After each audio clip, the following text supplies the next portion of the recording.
Class 6 maths chapter 2 whole number म्हणजेच पूर्ण संख्या.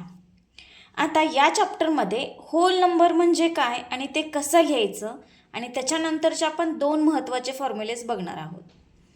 Hole number definition. Whole numbers are the set of natural numbers starting from 0. म्हणजे natural नंबरचा एक समूह असतो, नैसर्गिक संख्येचा एक समूह असतो ज्याची सुरुवात 0नेच होते. याच्यामध्ये आता महत्त्वाची गोष्ट लक्षात ठेवायची ते म्हणजे की there are no fractions, no decimals as well as no negative numbers. याच्यामध्ये दशांश नसतो, अपूर्णांक नसतो किंवा कोणतेही मायनस चिन्ह असणाऱ्या संख्या नसतात.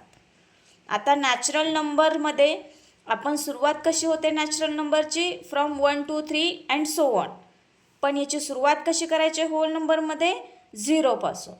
मग आपण लिहिताना होल नंबर्स कसे राईट डाऊन करायचे starting from 0 and then again natural numbers म्हणजेच नैसर्गिक संख्या आपण पुढे लिहिणार आहोत. नंतर याच्यामध्ये महत्त्वाचा पॉईंट येतो तो म्हणजे सक्सेसर.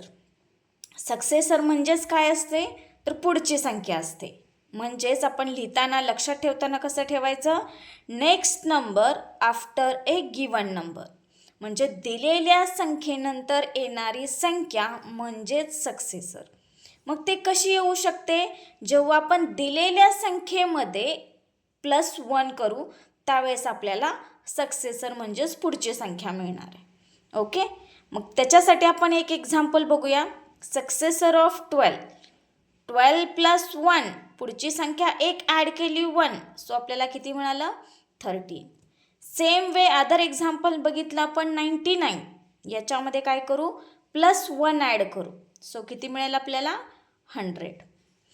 त्याचप्रमाणे आपण नेक्स्ट पॉईंट बघूया तो म्हणजे प्रीडेसेसर.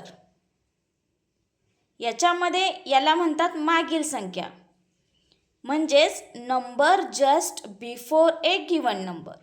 दिलेल्या संख्येपेक्षा एकाने लहान संख्या म्हणजेच आपण काय म्हणणार आहोत प्रीडेसेसर.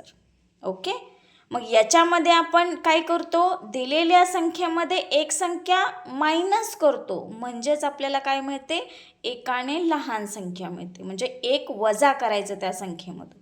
ओके, त्याच्यासाठी एक दोन उदाहरण बघूयात आपण.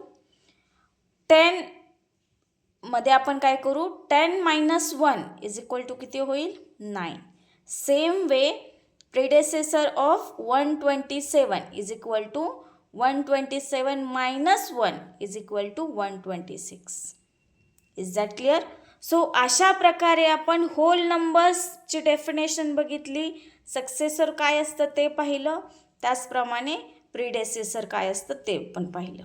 ओके, जर हा व्हिडिओ तुमच्या उपयोगाचा वाटत असेल तर प्लीज माझ्या व्हिडिओला लाईक करा, शेअर करा आणि प्लीज सबस्क्राईब करण्यास विसरू नका. Thank you so much all.